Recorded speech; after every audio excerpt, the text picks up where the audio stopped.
And we are live. Ladies and gentlemen, we are back for another episode right here with my buddy TJ of the Prop Stars in beautiful Orlando, sunny Florida. It is gorgeous out. We have playoff football on the horizon. There's head coaches being found. TJ, there's a lot to talk about today, man. Obviously, I heard some things about the head coaching job for one interesting team, your New York Giants. Tell me what you've heard first, and then we'll go over this. I just want to jump right into it. Obviously, you guys are, is it Shane? How do you say his name?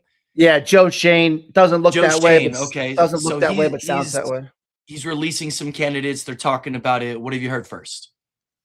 Yeah, I mean, it looks like they're definitely going to take the patient approach here. I think they're going to wait to see what happens with Tomlin and the Steelers if they get knocked out in the first round. I mean, it's crazy to think, but Harbaugh would still be coaching if they made a 44-yard field goal, right? I thought about that, yeah. I mean, and would Tomlin be on the other end of the axe? And would Tomlin be on the other end? Now, we don't know what would happen with Harbaugh if they got knocked out of the first round of the playoffs.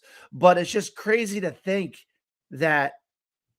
Now, I heard from some people that are really connected with the Ravens, they never even heard of a rift between Lamar Jackson and Harbaugh.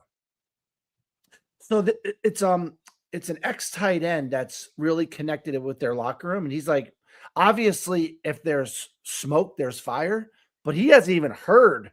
He's like, I've been connected with this organization for a long time.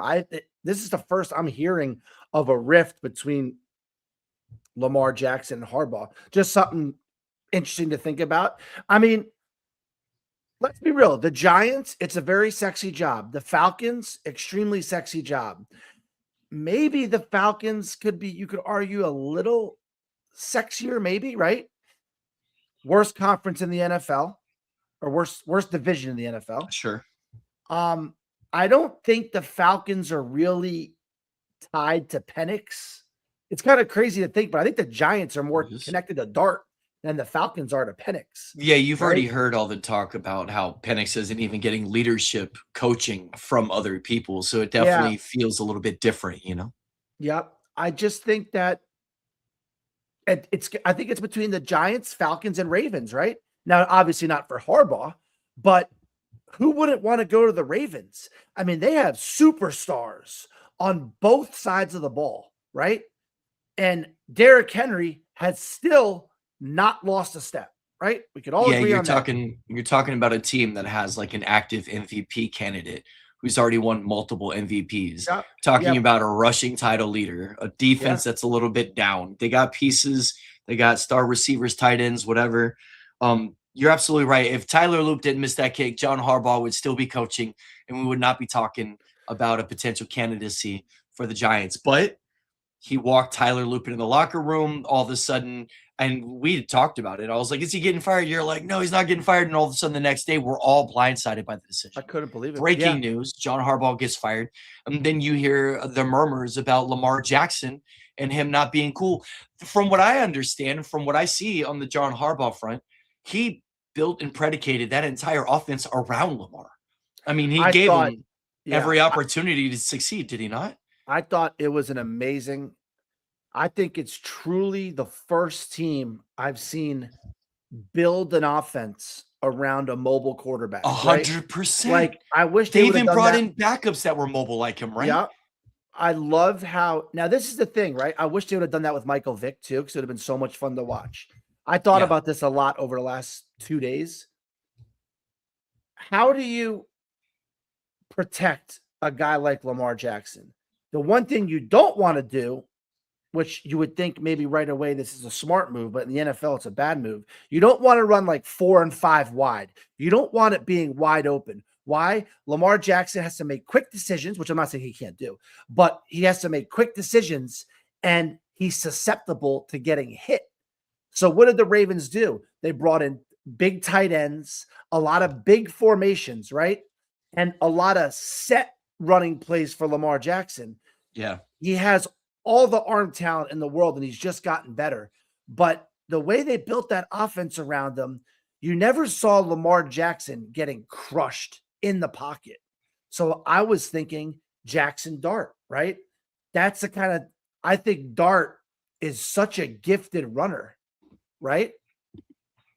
And Yeah. you could build an offense kind of like how Harbaugh did with Lamar Jackson and use Dart's legs in a way where he's not getting crushed, but you could still use his athletic ability. I wish they would have done that with Michael Vick back in the day, but Harbaugh really, and like we've talked about this for years, and you just mentioned it, they even brought up backups so you could just run the same exact offense.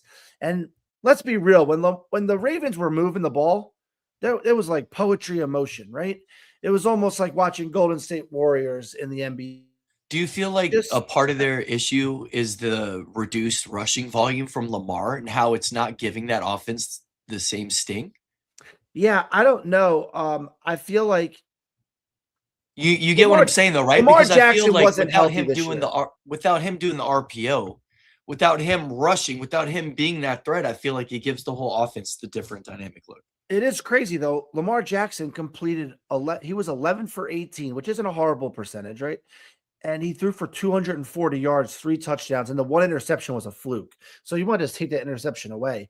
I mean, Lamar Jackson had maybe his second best game of the season in the last game under Harbaugh.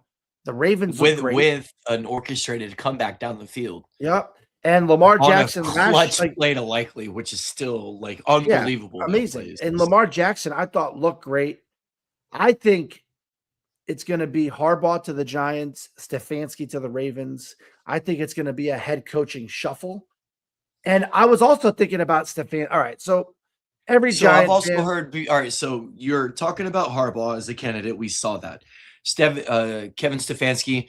Obviously, I've heard. I know I gave the opinion. Obviously, I thought he was a good coach. I don't know how they're going to get better, but there are other good coaches that are out there. There's better potential candidates. One of those being, do you think Bill Belichick is back in the NFL coaching carousel circle? Was he interested? I think the Pete Carroll disaster really hurt Belichick, right? And also how Belichick has looked so bad at North Carolina, right? And then the way Pete Carroll, I think that the John Gruden, Belichick, and maybe Nick Saban, like their old heads aged out, is what you're saying. Yeah, I just don't see any teams going in that direction. I don't think Brady tries to pull Belichick back in. I think that it's going to be a little bit. I mean, let's go back to the Giants really quick. Look at the Giants' last 4 coaches. It was, oh my God, I'm drawing a blank. It was Ben McAdoo, right? Pat Shurmur, Joe Judge, Brian Daboll. 4 disasters. 4 disasters. They're really looking for someone that is a solid pick, right? And it scares me a little bit that the Ravens just discarded Harbaugh like that.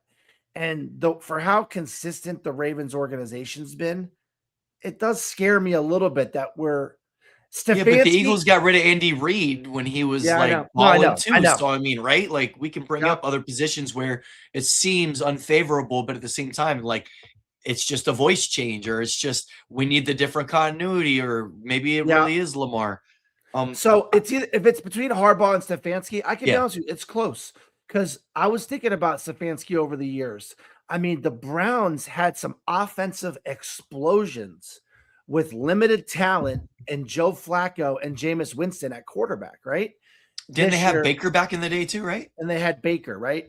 Now, a lot of people put a lot of the personnel moves on Stefanski, and that might be the case. But remember when Flacco got really hot with the Browns, right? Yeah. And then Baker obviously had Patrick Mahomes. I mean, Stefanski had Andy Reid and Patrick Mahomes on the ropes. I mean, yeah, he made the playoffs with him. Yep, and that didn't really connect. I mean, that connected, but I said I'd love to have Harbaugh as the head coach and Stefanski as the offensive coordinator. Obviously, that's a dream situation, but that probably won't happen. But, you know, supposedly Harbaugh is the betting favorite to go to New York. I think that Harbaugh, it's a pretty good move for him. You don't know what his mental state is, though. Has he openly said, I want to come back? I mean, they already said he's taking a short break. They said he's definitely taking a break right now. Yeah. So that could just be the off season. right? I mean, let's be Now real, look at the but you would Giants. think these things kind of catch traction a little bit early. Yeah. The Giants have a really strong personnel. They might have the best front four or a top 5 front four in the NFL, right? Defensive line. We think we have the quarterback of the future. We have good running back depth. We have good receivers. We have 2 solid tight ends in Bellinger and Theo Robinson. I mean, we have a great left tackle in Andrew Thomas. Or I mean, great might be a little bit of an overstatement, but that's a roster that you could work with, right? I And agree. it's also a roster where, I mean, we've won like 6 games in the last 2 years. So you come Well, in and kind of be the hero, right? I think we would all be clamoring too once you start looking at this from the fantasies perspective, as we always do. Yeah. Having a Cam Scattaboo in a Tyrone Tracy underneath the Harbaugh regime, and then taking a Yeah. Jackson Dart, who's a known rushing danger, right? He could sit there and run the ball, and then you have these talented receivers as you speak of. I feel like there's definitely some magic there, and I've already seen projections or some bold predictions that every NFC quarterback is a top 12 quarterback next year. So that Jaden Daniels, your boy Jackson Dart, of course, Dak and Hurts, Yeah. and that just would seem like a very good opportunity to have I something love like a how Harbaugh on him. I love how Dart runs, and I love when he runs, his head's always up, and that's, you know what I mean? It's just that's like what kind of like what Lamar Jackson did against the Steelers, right? Like Yeah. looking downfield, and I just love quarterbacks that are always looking downfield. Also, we didn't get into it, but did you see the Orlando Magic home team last night? They were up 18 in the 4th quarter. Then Brooklyn takes the lead on a bank shot 3-pointer. And then Paolo comes back and hits a bank shot 3-pointer to win the game. To ice it. And Paolo, after the game, says it felt good leaving my hands. And I'm like, oh, come on. Like, no one ever plans to hit a bank shot for 3, but that was kind of funny. I'm watching the highlights. It was a little gassed, back-to-back banks. And I mean, people are being hard on the Magic right now, but no Suggs, no Franz. Bane has been a little cold lately, which is weird. But the way but he was so hot for so long. Like, yeah, the way Black has came on. Yeah. Good Lord. A starting 5 of Black, Suggs, Bane, Franz, Paolo playing small ball. That starting 5 is going to be deadly. But all right, back to football. Yep. I think we've talked enough about the Giants. I think Harbaugh is the leading candidate, but I also think that out of everybody there, if I'm you, I want Harbaugh out of those names. But also, what if Harbaugh comes in and says he wants to run the show? It's a little bit of a weird situation, right? So is like Joe Shane kind of like excited to hire a new coach, but is he also thinking, man, if I bring in a guy like Harbaugh, I don't know exactly how much he pulled the trigger with personnel with the Ravens, but for being there for so long, you know, what if someone comes in and decides, I don't think Stefanski has that kind of pull. You're talking about, he's like, a la Parcells, give me my own groceries, right? Yeah. And then the Mara family has to decide if they want to get rid of Joe Shane. It's just, there's a lot of moving parts, but I think the Falcons and the Giants are the front runners for Harbaugh. Yeah, I think the Giants over the Falcons, just because of the market. And let's be real, the Giants actually have some luster to the name. They're built in tradition, great ownership and family like the entire time. I feel like the Falcons, they've been close a few times, but blanking for whatever reason in that whole organization, they just seem to miss, or it's just like things just don't always connect. I never understood some of their coaching choices in the past. I don't understand the reason why they still use their personnel the way they do. I'm just like, they're just such a calamity. I would rather see a classy coach go to a classy organization. Yeah, and I mean, as a Giant fan, I've been alive for 4 Super Bowl wins. I've been actively present for 3. Like, I remember when we beat the Bills, me and my friend Robert Tannen, we had a big Super Bowl party that his parents obviously threw because I was like 10 or 11. And there was 2 ways you could go into the house. And the one way was if you were rooting for the Giants. The other way, you were rooting for the Bills. And the hallways were decorated. Oh, that's so hand drawn and colored, like not life size, but like 3 feet by 3 feet posters. And I remember for like a week. Every day I would draw this huge Giants helmet. You know what I mean? Yep. I would draw. It was just, so the Giants have won Super Bowls, which is cool, but the last couple years have been brutal. And it's almost just been like, I don't even have expectations, so I'm not very upset. Well, you can't be No. disappointed if you don't have an expectation. Exactly. So that's We're how like, you keep it.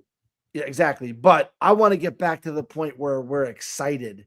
Now, like the 2 Super Bowls that Eli Manning won, we never thought we would be there with that roster going into the season. Always kind of backdoor to wild card, and then we would go on a hot Super Bowl run, mainly because of a great front four and Eli Manning making clutch throws in clutch situations. I mean, Eli Manning never lit it up in the Super Bowls, but when it counted the most, he made plays, and it was kind of fun. I'm really excited. As a Hurricane fan, I'm pumped up for the game tonight. And I was thinking about this as I'm taking my daughter to school. Does Lane Kiffin want Ole Miss to win, or does he want them to lose? Ignore the money part. I know he's getting paid for every Ole Miss win. The guy's going to be worth $100 million. So, like, if he gets whatever it is, I think it's $750,000 for the win. I think it was 250, whatever it is. He gets money for every win. Goes in his contract. But I kind of think Lane Kiffin wants Ole Miss to lose. I don't know. I just feel like in my heart, he doesn't want. This is like a disaster. If Ole Miss wins without him, the credibility is kind of gone, right? Like, I don't think it's a good look for Lane Kiffin. Right. That's 100%. It has to be the truth. Anyone could have done that. And I just think the way Lane Kiffin, I thought Lane Kiffin, obviously he thought they would beat Tulane, and then he thought they would get mopped up by Georgia, and then it would just, be all LSU time. Now he's sitting at home and from what I understand, LSU has not knocked it out of the ballpark in the transfer portal, in recruiting. So now you're almost thinking, man, you were part of building this monster at Ole Miss, and now your team is going. They could, as a Hurricane fan, I mean, we're only a 3-point favorite, so it's not like it's shocking, but they could they could win this game. And then I was just thinking, I think Lane Kiffin is rooting against his guys. I think he's tired of, in his mind, letting Ole Miss borrow some of his coaches still, right? He's probably calling up Miami and letting them some of the plays. They said that Charlie Weiss Jr. has been flying back and forth almost every day to kids' houses, to high schools, and then on a private jet back to the Fiesta Bowl in Arizona, and on the private plane doing FaceTime calls with the quarterback, on play calling, on what we're going to do here, on trick plays, and etc. Isn't that crazy to think about? It's pretty awesome. It's very involved. It's involved, but it also kind of sucks in a way, I think. Of course. Charlie Weiss shouldn't be on recruiting trips, and he shouldn't be in the transfer portal, or But if you don't, then you don't get the step ahead, because off season is literally right now as well. So you have to kind of manage everything that happens at once. Yeah, I just think it's kind of crazy to think it's the way the system is set up, and I get it, but I wonder if, because you can't just send anybody else out there. They don't have the credibility. Yeah. You need him to be going out there to be the one talking to you about coming to the school. Because if it's somebody else, and it's like you're not getting the deserved time, they're not sending you the people that you want to talk to. Yeah, because Lane Kiffin is making some of the visits and some of the calls, right? But you can't make every one. You're throwing a lot of shit against the wall, hoping something's going to stick. Right. The next guy is the offensive coordinator. You're talking to quarterbacks, and it's also it's a two-way interview, right? I mean, it's Charlie Weiss figure it out. Hey, is this my guy? Could this be a guy that works? Right. Just like when NFL teams are interviewing quarterbacks, and you see them going through different plays. Can they learn the lingo quick enough? Is this going to be our guy? That's a big interview. And I just think it's crazy that Charlie Weiss can't even focus. Now, obviously, if you're Lane Kiffin, you knew that there was a chance they could win. They could beat Georgia. Now they're in the third round game. But I wonder if you ask Lane Kiffin, hey, you're going to win a championship with Ole Miss. This is the championship year. You could see into the future. You win. Does he stay at Ole Miss? Because I think he does. I think that I changes think he things, right? does. I think if he knows that his handprints are all over that and he gets all the credit and responsibility Yeah, for because this team, then he goes on, he wins the championship, he stays there for a long tenure, right? But now that he's gone, and God forbid they win without him another game, they actually get to the ship. I think he loses a lot of that, and then they start to kind of pick him apart. And then, like you said, now you're looking at him through a completely tainted lens over at LSU, and I think he'll always be left wanting, right? It's yeah, just regrettable. I sent this. I I think sent, Miami does him a favor, though, right? I think I like Miami. I think your pass yeah, rush. it's real interesting, right? Because Ole Miss could put up 30 to 40 points in a game, right? Miami has caught their stride at the best time.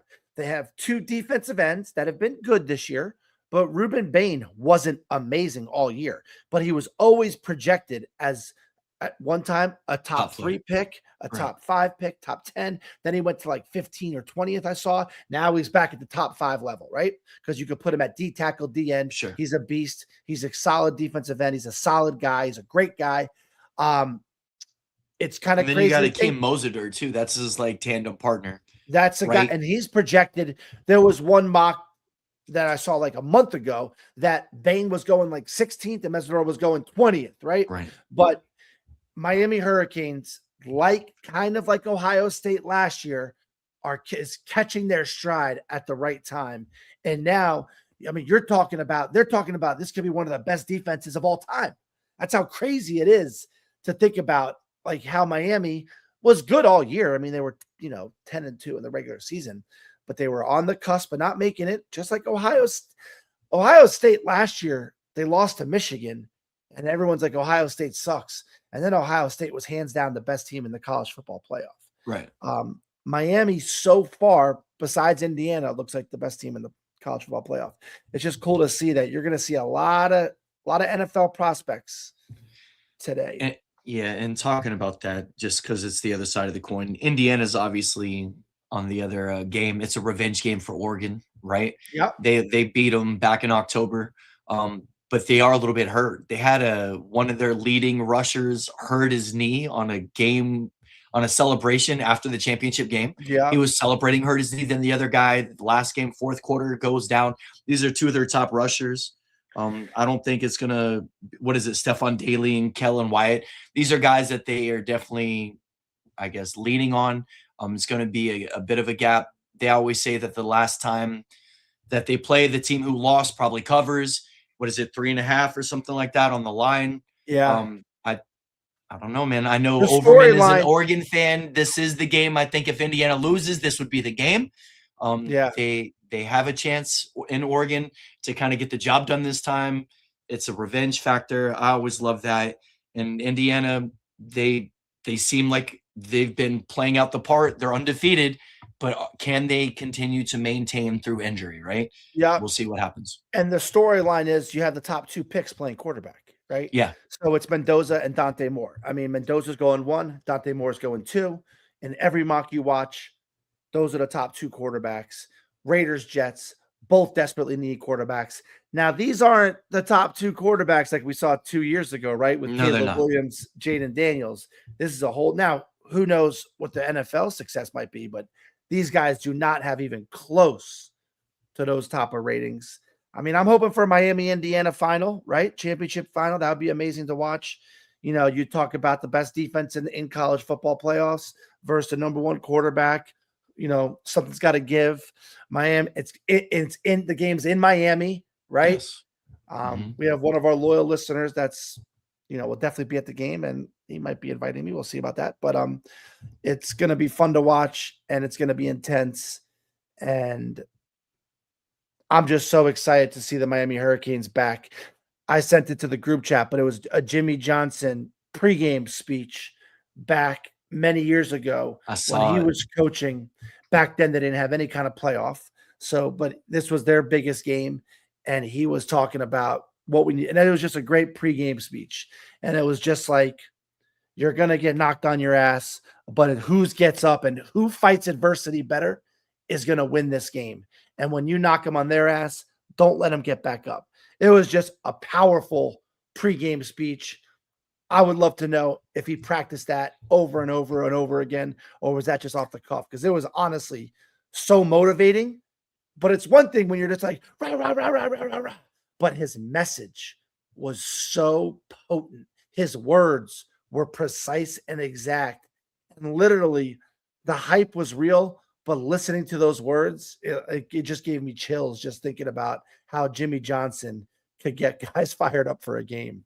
And that Jimmy Johnson Miami Hurricane match was a legendary Bro, match. that's the one thing we'll always have in common, TJ. It's probably the only reason why we even do the show together is because of Jimmy Johnson helping out your Hurricanes and my Cowboys. Yep. I mean, if not for that, we wouldn't even be friends. And he was just a sharp guy. And I think he got too smart for his own good too after a while. He made so many great draft moves and draft trades. Like his Zach Thomas pick goes down in history as one of the, because he was such a Zach Thomas fan, and they document how he waited for him. And he knew right when he drafted him, he was going to be one of the Dolphin greats. And then he was another guy, got a little too smart for his own good. Oh yeah. And then back to Lane Kiffin really quick too. Lane Kiffin could have been what Nick Saban was to Bama. You know what I mean? Like, right. Now, Bear Bryant, that was his kingdom though. But Nick Saban, like there's a statue of him, right?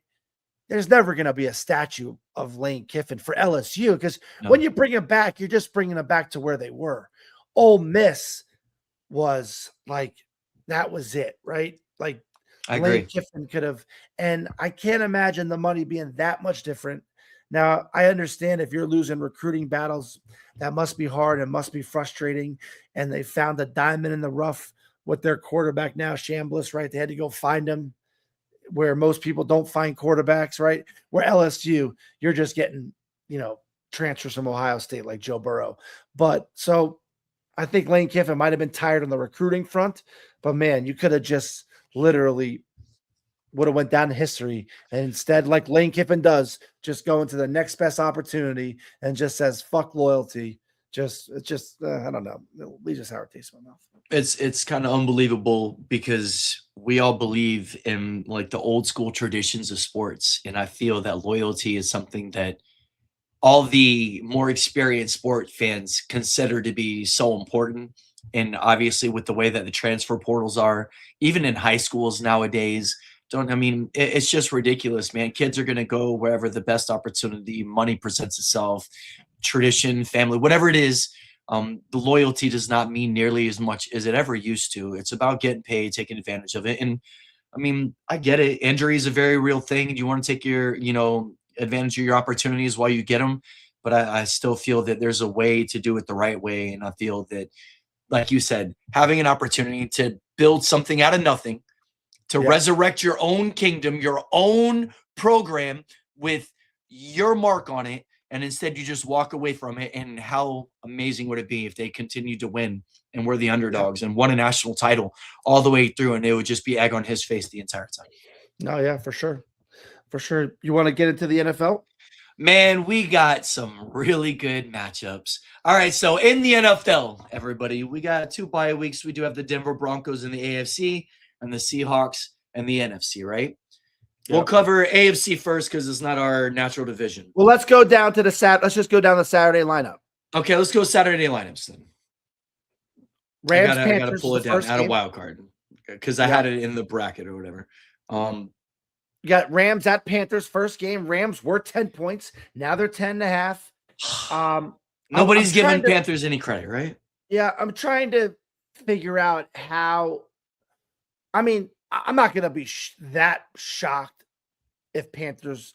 I actually like the Panthers at plus 10.5 here, just because. I mean, you got Rico Dowdle, you got Tet. That's what everybody says, and they got a sneaky home defense. Like you got to take the bet if you're going to sit there, and if you're taking 10.5, you got to take Carolina. I don't, and it's not like the Rams have looked unstoppable lately either, right? I mean, they just lost. Breaking news right now: Mike McDaniels just got fired. Wow, from the Dolphins. Wow, I'm watching ESPN right now, and it's not even out on that. What'd you get that Schefter just broke it. Wow. So there goes another head coaching candidate. And we were just talking, like, that's a guy. Okay, that changes something. It's like, You give me Mike McDaniels with like a Tyrone Tracy, Cam Scatterbo, Wandell. Oh my goodness. Would you Now want this is him the as problem. your number This is the one? Would you take him over Harbaugh? this is the problem with the Giants is that we haven't had a great leader lately, a consistent locker So room you're not sure if he presence. falls in line with somebody who can Yeah, control the locker room, right? I just wish. I wish. Does he go in there with like a vape pen, just take a blinker and be like, "I'm here to fuck shit up"? Like how does he walk into a locker room and command attention?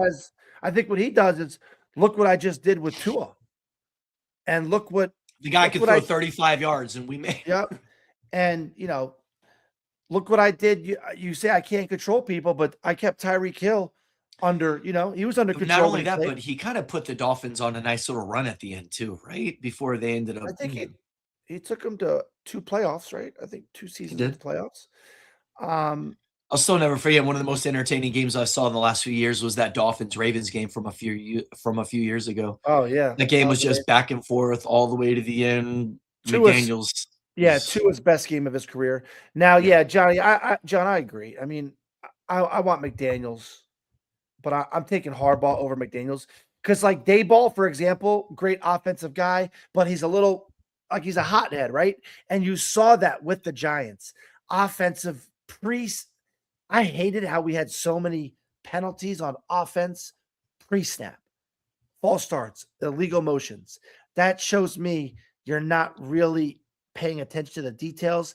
You're kind of focused on a bigger picture and not really hammering to your guys. Hey, stop illegal motion. Make sure you're protecting, or if you're the left tackle, make sure you're on the line. If you're not protected by a tight end, if you're the wide receiver on both sides, make sure. Yeah, you're right. There was just no discipline, and with McDaniels, I could see that kind of still being the Giants' Don't way. you see him coming in more as an OC this year, though, after the whole job with the Dolphins? I mean, do you think somebody's just going to throw a head coaching job at him, or do you think he goes back coordinator? I think I he's a think perfect he's going to be coordinator. a guy that goes back to coordinator. But I tell you what, if I'm the Falcons, I'm interviewing this guy because you give me a guy like Kirk Cousins with a Bijan Robinson, a Drake London, and a Kyle Pitts. We already saw what McDaniels does with a Waller or a Jonnu Smith. What if he had a guy like Kyle Pitts? And What do you think? Do you think he would be like a Penix advocate, or yeah, I don't know because I mean Penix has the arm talent. He's just not. McDaniels is going to be the highest paid offensive coordinator if he doesn't get a head coaching job. But Gene keeps on saying McDaniel can't lead a team. It's a different way of doing things, but the guy is really, really smart, and he's doing something different, and the way Shanahan leaned on him, the way McDaniels has respect by some of the big top dogs in the NFL, in the industry, McDaniels is nobody just to sneeze at. And you're right. I think that Miami pulled the trigger on this firing because they of want what's to out be in the there running? Yeah. with Harbaugh, Stefanski. I don't know who else, maybe Raheem. I don't know, but I think that the Dolphins would not have let McDaniels go if there wasn't this opportunity. They're also maybe hoping for a little Tomlin Steelers, something like that. You never know if he The gets out there into Dolphins the are market. interesting, man, and I don't know. I don't know what they do, but you can't just waste an Achane and Waddle. You know what I mean? And do you just remember? I mean, they put up, what was it, almost 80 points on the Broncos 2 years ago. Yep. I mean, yeah, I don't know. That McDaniels firing is a little surprising, but I think it's only because of what we saw. I think if Harbaugh still has a job, it's kind of crazy how this loop missed Tyler field goal Loop kick just is wrecks changing everything. everything now. And now, I mean, if you're Harbaugh right now, you're just sitting back.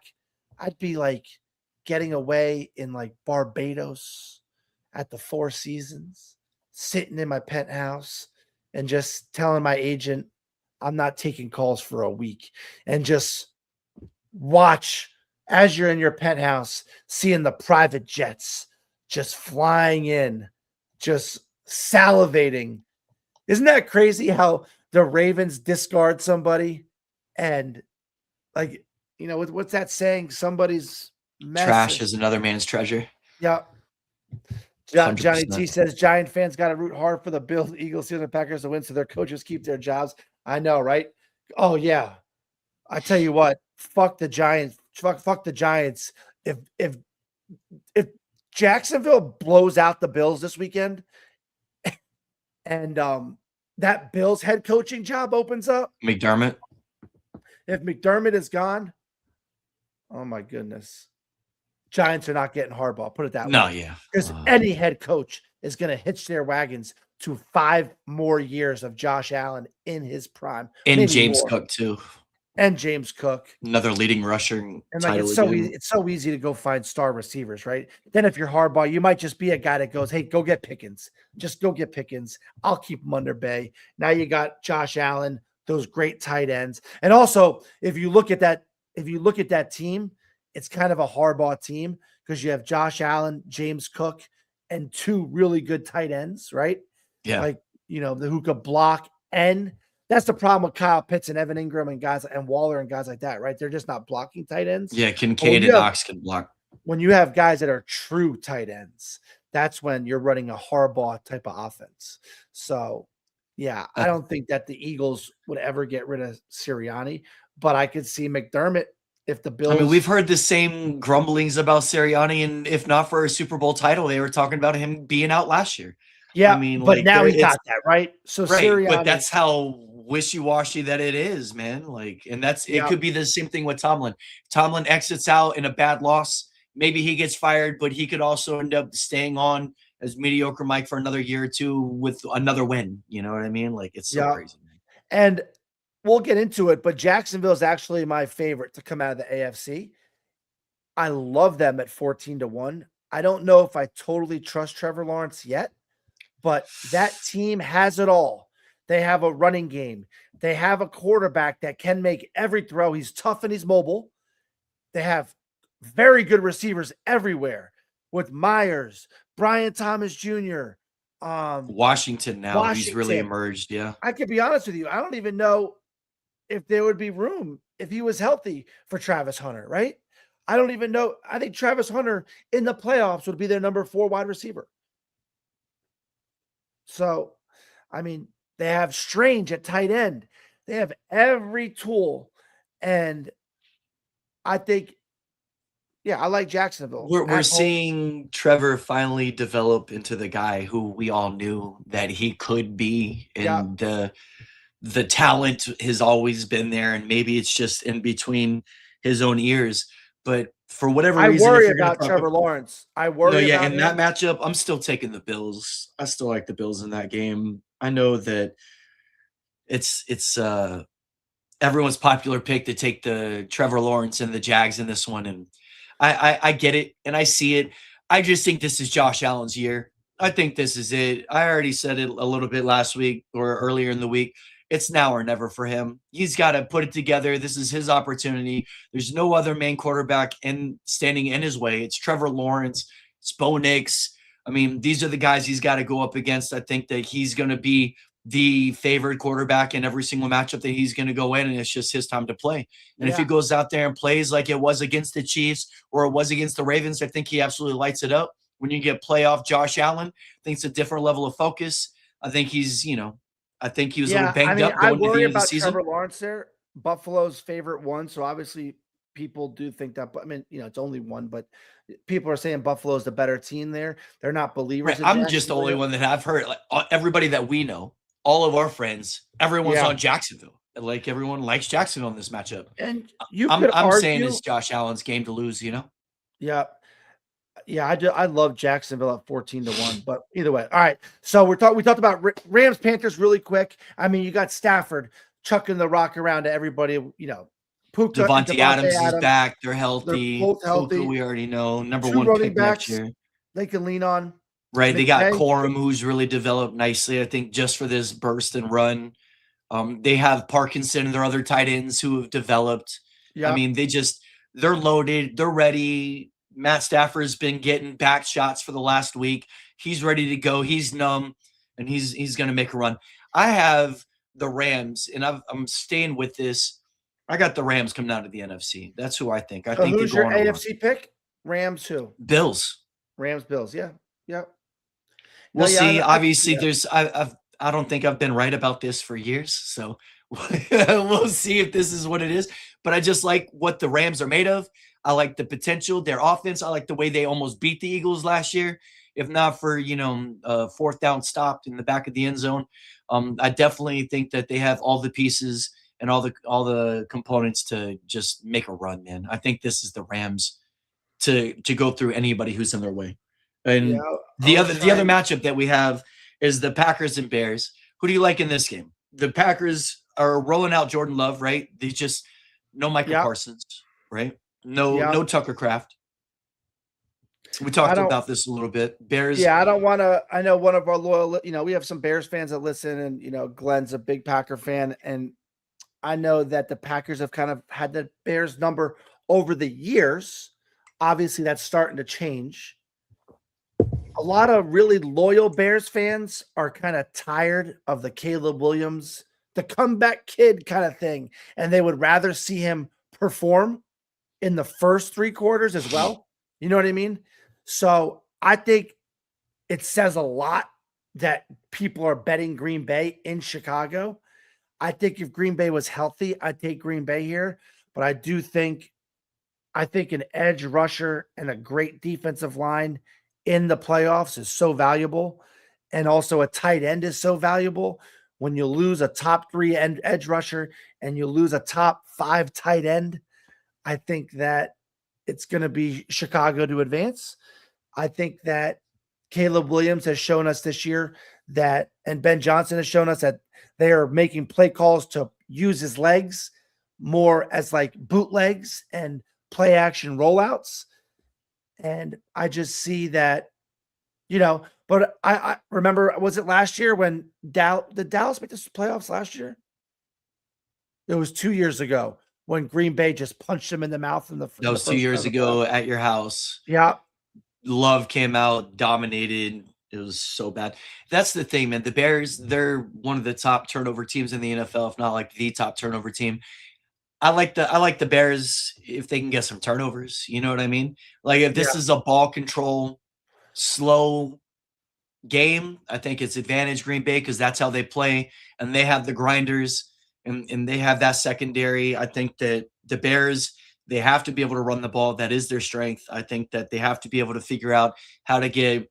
I don't think it's just Swift. I think you got to get Monagai or Manungai.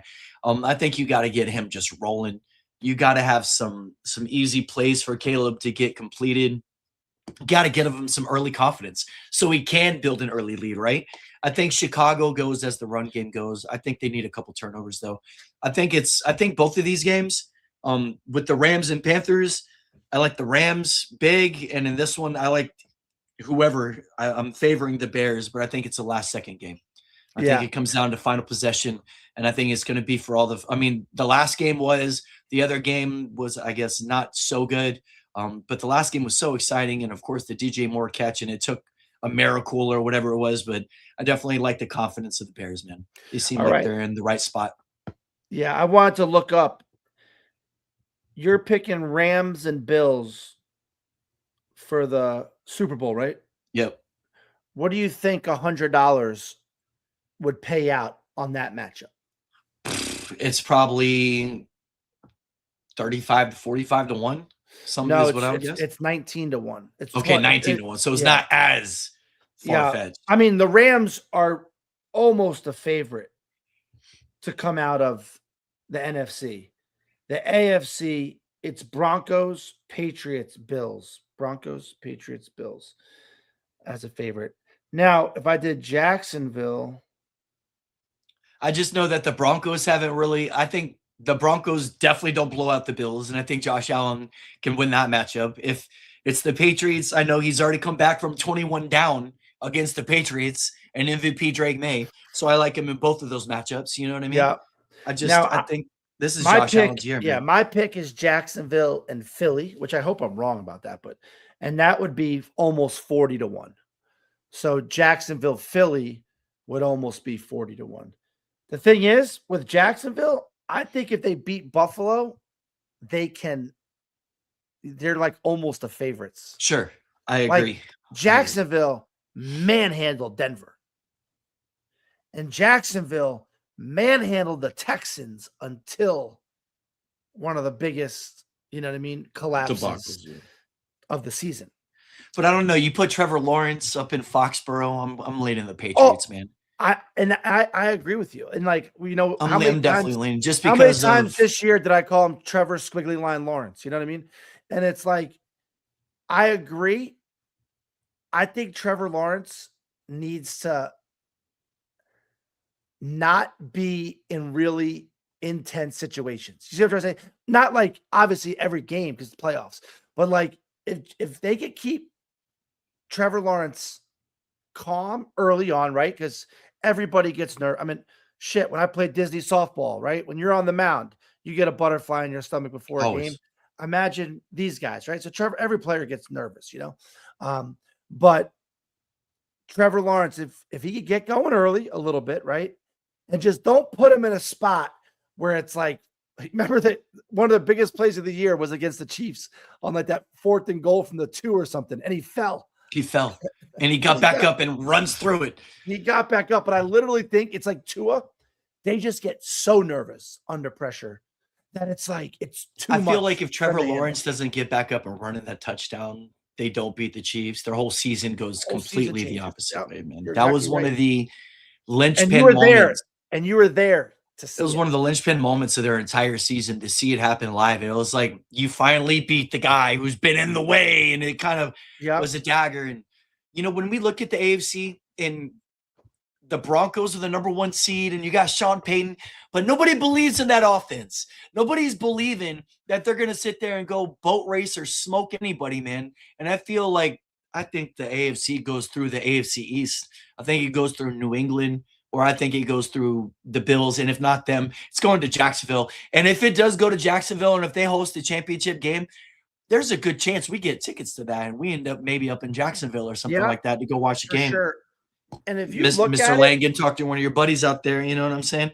But yeah, you never know how it's going to go down. I think the AFC I feel like it's a little more wide open than the NFC. I feel like the NFC I can be honest with you. I think they're all so wide open. Let's just You think 13 out of 14 teams, anybody but the Panthers exactly is not winning. And that's why I think if you're going to do it, I'd pick Jacksonville. If anyone's listening, you want to get some good bets in here, like just pick some of these long shots just to win it. Because to pick the Super Bowl matchup is not easy, right? But let's just like really quick, just teams to win the Super Bowl. The Patriots are 10-1. The Bills are 10-1. Let's talk about the Steelers. Look at the Steelers. Because you're talking about a home game against the Texans. Yeah. And there's a recipe they can win that.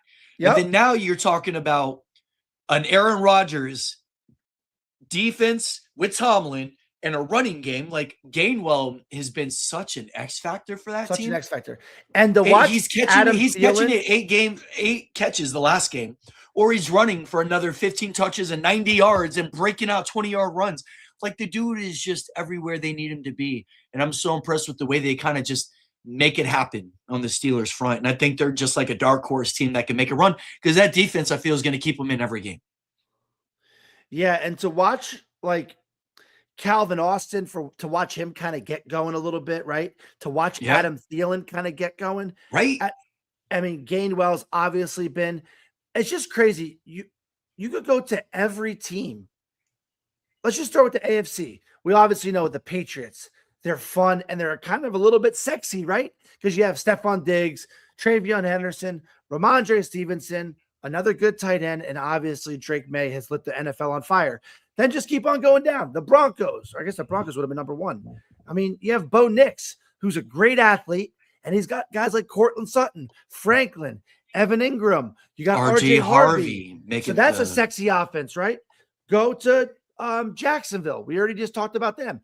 Etienne, Trevor Lawrence, Brian Thomas Jr., Patrick Washington, whatever his name is, Myers, Brandon Strange. There's a lot of sexy guys on that team. The Steelers we just talked about. A lot of sexy guys on that team. The Bills, obviously, with Josh Allen and everybody else. Even the Texans with C.J. Stroud. Woody Marks has been kind of sexy. Nico Collins. Jaden Higgins been balling. Yeah. You got a lot of all these teams. You could see, like, if any of these teams put up 30, 40 points in a playoff game, I wouldn't be surprised. But most of these teams, too, also have a pretty good defense, right? Discount the Bills in that.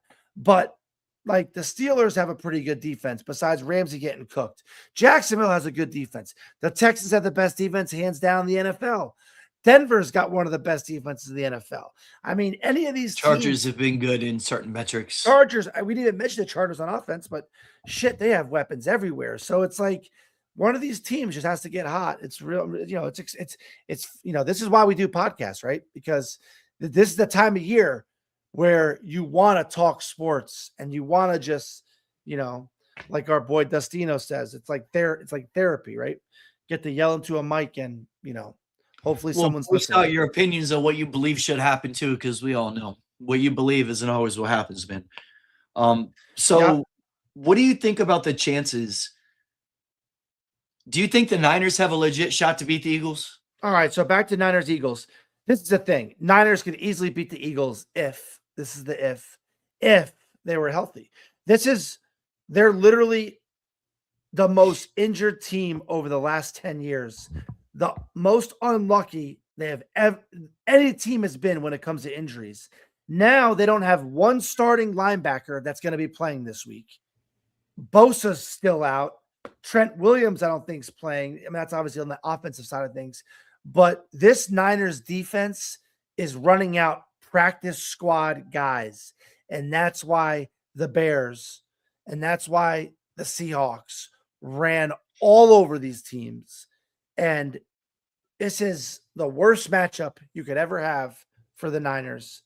And it would be one of the biggest upsets of the weekend, just because of how brutally injured they are. Yeah, there's Purdy, there's McCaffrey, there's Kittle, and they're going to have to put up 30 or 40 to win this game. And that's my one lead pipe lock of the week, is taking over 44.5. And I'm going to release it on some YouTube shorts soon. So it would look like if that does happen, then the Rams would end up at the Seahawks. Yeah. Right. And I like the Rams in that matchup. That's kind of one of the things I was counting on, is it's a divisional game. Sam Darnold beating the Rams was good. Obviously, it was a learning moment for him, but in such a big pressure pack situation, we haven't seen Sam Darnold really come through yet. And it's one of those things, is he seeing ghosts against that defense? Is he not? We've seen Stafford light up that defense too, even though they are one of the top defenses. Yeah. So I just like that matchup. I feel like a great quarterback could always pick apart a great defense. And nowadays, just the way McVay is and the way a lot of these coaches scheme, if a quarterback's on fire and you got weapons like Puka and Devontae, but I'm not even going that far yet, but yeah, I can see that happening.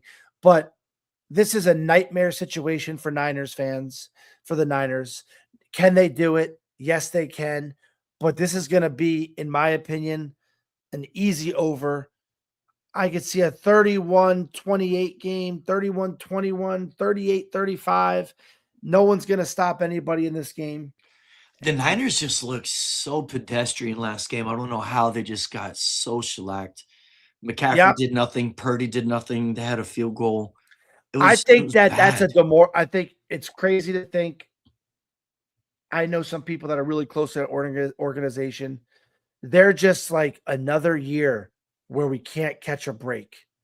Like, that's how bad these injuries are. I mean, you don't have Warner.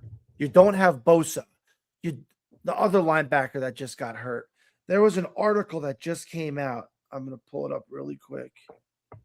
It's the Niners facility.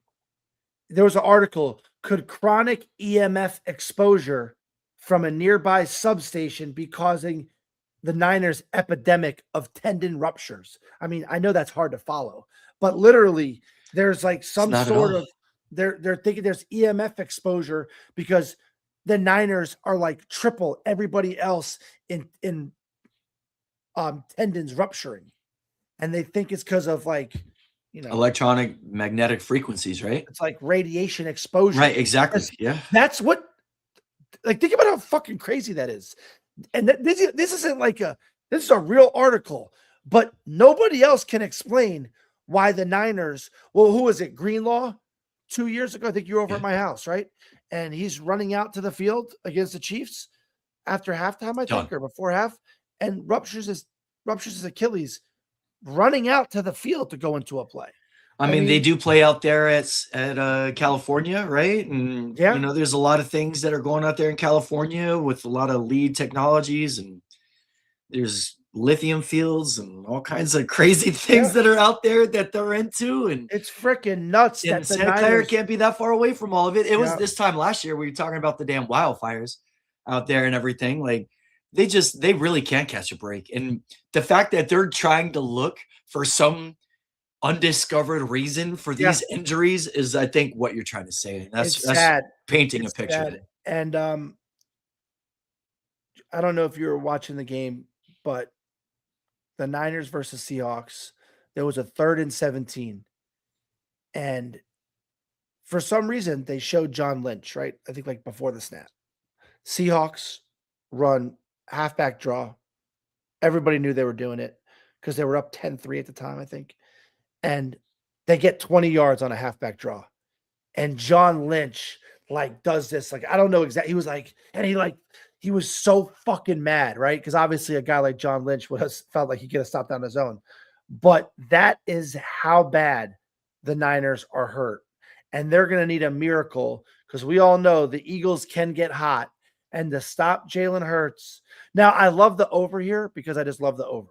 But the only reason why Purdy's got to bounce back. I mean, they can't just lay another another 3-point egg. Offense. It's going to be all on the offense, right? And it's just for a Niners team, for a Robert Saleh, how do you say his name again? Saleh? Robert Saleh. Robert Saleh's defense, for him to coach a defense on 3rd and 17 and to know they're running the ball and for him to get a 3rd and 17. And a big part, I think it was Al Michaels who was commentating. He goes, that was the backbreaker. Because it was like late in the 3rd quarter. It wasn't like at the end of the game or anything, right? And it was just a 3rd and 17. The Seahawks got it pretty easily. Probably Charbonnet just running through everybody. I'm pretty sure. Actually, I think it was Kenneth Walker, to be honest with you. But yeah, they both had. Kenneth Walker they each had like 17 and 18 carries. It was like 35 carries total by them. They were just running the ball down their throats. It was bad. And the Niners fans feel defeated. Every Niners fan I talk to. And then you're talking about like the team who has the legendary brotherly shove, tush push, whatever you want to call it. Yeah. You know it's coming. 3rd and shorts, 4th and shorts. You're getting pummeled, dude. Good luck stopping it. Yeah, I want to look at that. Let me look at this. I'm on the game right now. So player props, rushing. Jalen Hurts, man, his over-under is 32.5. That's actually kind of high.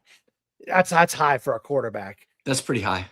I was going to say I like the over. I would take over Saquon and over Jalen Hurts rushing. Let me see, do a 14 parlay. Both overs are all running. And it only pays 12-1. Yeah, I feel like this is a Saquon game, though, for sure. I feel like Saquon is just going to be handed the ball 25 times and said, all right, go get us to the next round, you know? Yeah, and you wonder if he lost a step or not. I don't think he has. I don't know if it's all right. So let's talk about that, right? So if you're in the NFL and you're a part of the Eagles organization and you know you just won a Super Bowl and you're in the NFC week, you know what I mean? And you're just sitting there kind of seeing the way everything's unfolding. You don't need Saquon to go be Saquon of last year. You just need him to just plod along. Save it, bro. Save it, bro. Save it, bro. Whenever we go into the playoffs, let it go, right? Because there was nothing for him to prove. He didn't need a rushing title. He didn't need to run 2,000 yards. He didn't need to run the ball 500 times, 400 times, whatever it was. He still got over 1,000 yards. Everyone's talking about what this abysmal season he has. I just felt like they saved him. And I feel like if you see Saquon go for 240 yards this game, I wouldn't be one fucking bit surprised, dude. No. Like, you might get the real Saquon. He might put on the running shoes, PF Flyers again, and he just might be gone for the rest of these playoffs. And they showed he's a pretty popular offensive lineman for the Eagles, and I'm drawing a blank right now. But he has been the worst offensive lineman for rushing in the NFL.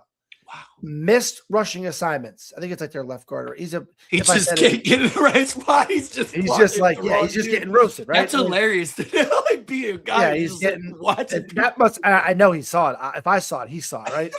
And I think that's a large part. The Eagles' offensive line is not the same as it was over the years. Well, They're yeah. still good, and I still think they're the favorites to come out of the NFC. But Overman and the Seahawk fans will disagree. But I think the Eagles are the favorite. But it's so wide open everywhere. You're right, though. The AFC is more wide open than the NFC.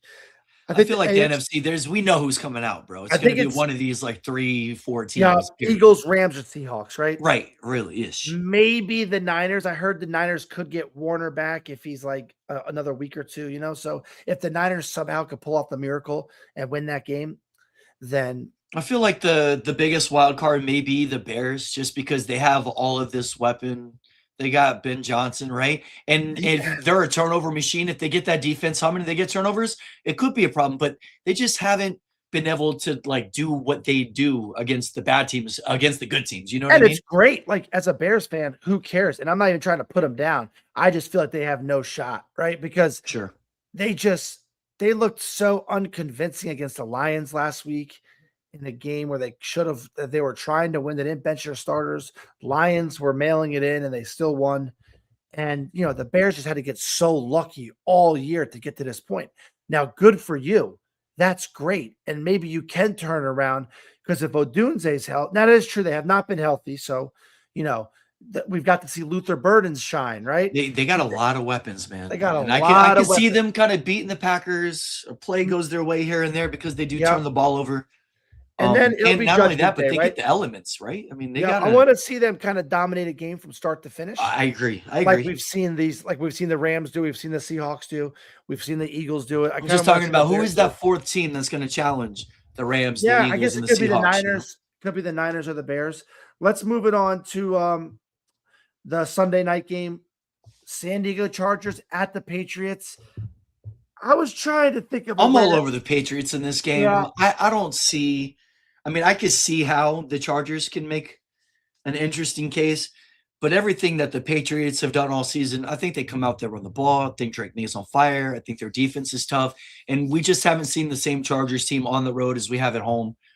This isn't favorable conditions whatsoever. I mean, Herbert's going to have to put the team on his back. You know what I mean? It kind of surprises me that New England's only 3.5-point favorites too, right? Is that surprising? I think the line's low. I do. I think the line's low. I think New England, if I'm picking a game out of that, I think the Patriots win. I was expecting to see like 6 or 7. Seeing 3.5. I always like to do that for anyone that's like looking to put action on games. I like to guess the line before I see it. So then if I'm that far off, bet that way, right? Like, yep. So I definitely like the Patriots on that. In this theory, if I was a gambling man, I would say, ooh, I think the Patriots are 7-point favorites. I looked only 3.5. Pound the Patriots. Yeah. I'm trying to think of a situation. So what do we think? Let's say, how does San Diego win this game, right? Is it because Drake May comes out a little nervous, comes out a little flat, not flat, but nervous. The Patriots don't get the run game going early, right? Because Patriots or the Chargers, Harbaugh cook up something, right? They got to get Hampton going, man. And that's the factor, I think, for them is Omari and Hampton. And I was unsure of Hampton this year, and obviously he didn't light the world on fire fantasy-wise. He did outscore Pacheco for a little side bet that I had. He did until he got hurt. He was actually really coming on. Yeah, and he had that one good game. But if you watch him play, he's the guy. Yeah. And next year, he will be a 2nd or 3rd round pick. He was that this year, which is kind of ridiculous, right? Or he was like 3rd or 4th round. No, yeah, running back was so crazy this year. You were trying to get Travion or an Omari in that 3rd or 4th round because you were hoping they were going to be that back end guy. That's all. Yeah, the Chargers have a lot of weapons, and they got a lot of weapons. They got a run game. We've seen is their defense going to stand up? Like the Patriots defense has been susceptible, right? What's the over under for this game? 46.5. Yeah, that if this was in Chargers, I would love that. But in New England, we don't know what kind of elements are going to be at bay. But yeah, I'm taking the Patriots all day. I think the Patriots roll. Now the Monday night game, I kind of like how the NFL does this, right? 2 on Saturday, 3 on Sunday, 1 Monday night game. You couldn't pick a better matchup, I feel like. In Right. Pittsburgh, you will see the terrible towels going freaking nuts. Rodgers, now all of a sudden, a team that has no weapons has Warren and Gainwell, Metcalf, Austin, Thielen. These are guys that I could see making And impact. Freiermuth. And then you got Freiermuth. Obviously, you got Watt. If Jalen Ramsey doesn't get cooked, You know what's so crazy about that? I think they're the team that has Washington. Is his name Darnell Washington? Yeah, I think he got That hurt. giant tight end that is just so unreal. And he Watching got him on the hurt. So sidelines, if they had Washington, and Washington is going to be one of my darlings next year for like if you're taking sleepers on tight ends, right? Yeah. Flyers and whatnot. That dude is like, I was gonna say he's like 6'8", 6'7", and he's got the softest hands. He can run routes. He's 24 years old. Bro, he's a real they're missing him right now, man. I know if Aaron Rodgers had him, he'd just be licking his chops. Like that dude is so good. He's such a matchup problem. Let's see. All right, if I had you to guess his stats this year, how many catches do you have all year? How many yards? How many touchdowns? Oh, I don't think he played very many. I think snap wise, he probably played like maybe 40 or 50 snaps. I'm thinking he probably had like 15 to 20 catches and probably a couple hundred yards. You know what I mean? Something like that. Yeah, 31 catches, 364 yards, and 1 touchdown. Yeah. And I was just curious to say, I would have guessed what you guessed. I would have guessed. I knew he was on the lower end because we saw him make flashes, and those flashes were big. When we were at the Monday Night Football game, we're on the field. The 2 guys I noticed the most were Pickens and Darnell Washington. That guy's a beast, man. He's going to be something in the future. I'm telling you that right now. Now, the Texans, hands down, NFL experts, the Texans have the best defense in the NFL, right? Nobody even argues that. Last week or the week before? The Texans came out guns blazing, right? Or it was 2 weeks ago. They had like 2 50+ yard touchdowns, right? Yeah. And then they just got shut down. Yep. The rest it was of a Jaden Higgins play to get him going, like and on a bomb, and then one? it was another catch from Noel, like their other receiver, Noel. Yep, you're right, because they had it was and Stroud had a 75-yard pass to Higgins, a 43-yard pass to Noel. That was all in the first 6 minutes of the game. And that was it. They went up 14-0 with 9 minutes and 17 seconds to go in the first quarter, and they labored to a 20-16 win. You could argue that they probably played pretty conservative just to try to clinch to win. That was a big game for them. Woody Marks had some key first downs in that one to kind of salted away. Yeah, man. Yeah. Like, that we saw the Texans come out and go like 0-4. Okay. Like, that's still the same team on the field. They were 0-4, TJ, and then here they go. They kind of get it going, and they really catapulted their season whenever they beat a down Ravens team, and they whooped them, and they kind of got hot. And now they're entering the league as the team's hottest, or they're entering the playoffs as the league's hottest team. Yeah, right? I remember. I wish we could have a replay of it, pull it up quick, but it'll be impossible to do that. Me and you were like, put a fork in them. They were done, right? Because they just lost Stroud. He was going to be out like 3 to 4 weeks, right? They had a backup quarterback coming in. Davis Mills? Yeah. The Colts were running away with it. And low-key, if the Texans make a run, Mills deserves like here's like a $500,000 bonus 100%. Just for keeping us, because he played great. I think he led the comeback against the Jags too, right? I'm pretty sure he led a comeback for them. They definitely they had enough from him to get them by on a couple ugly wins, and their schedule was perfect at that moment.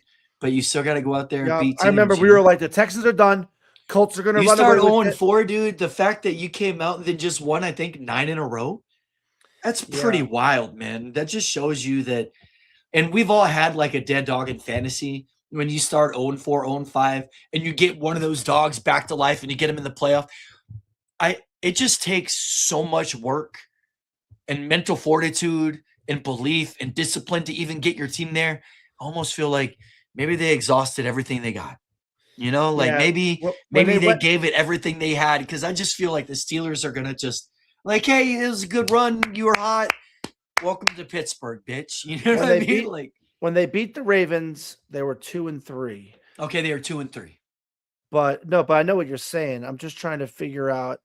I think they started over for however many games or whatever. They did. They Maybe were they 0 didn't. and 3. They were 0 and 3. 0-3. And then they barely lost to the Broncos to make them 3 and 5. And that's when Stroud was out. And Stroud got hurt that game against the Broncos. They're 3 and 5. And me and you were like, they're done. Backup quarterback. He's out for a month. And then they just got hot. And they were 3 and 5 then. They've won 9 in a row now, right? That's crazy. Like 9 in a row. Jacksonville has won 8 in a row. The Texans have won 9 in a row, and the Colts lost 7 in a row. That's just crazy. How do you Whole division flips? Daniel Jones going down was the biggest injury in that division. I'm just looking at these win streaks now. You know, the Vikings went 9 and 8, and they won 5 in a row to finish the season. I don't know. I just would have never. If you were to tell me that with the Vikings, I'd be like, even just. And this is how JJ McCarthy just keeps, and he's the guy of the future, and he gets a couple of those wins. He's got moxie, man. He's just not like the sexy numbers-driven quarterback. He's just like a dude who seems to figure it out. Unsexily. We could wrap it up, but I hope the Giants sign McDaniels for an offensive coordinator job. He is going to be the most coveted offensive coordinator in NFL history, I think. Yeah.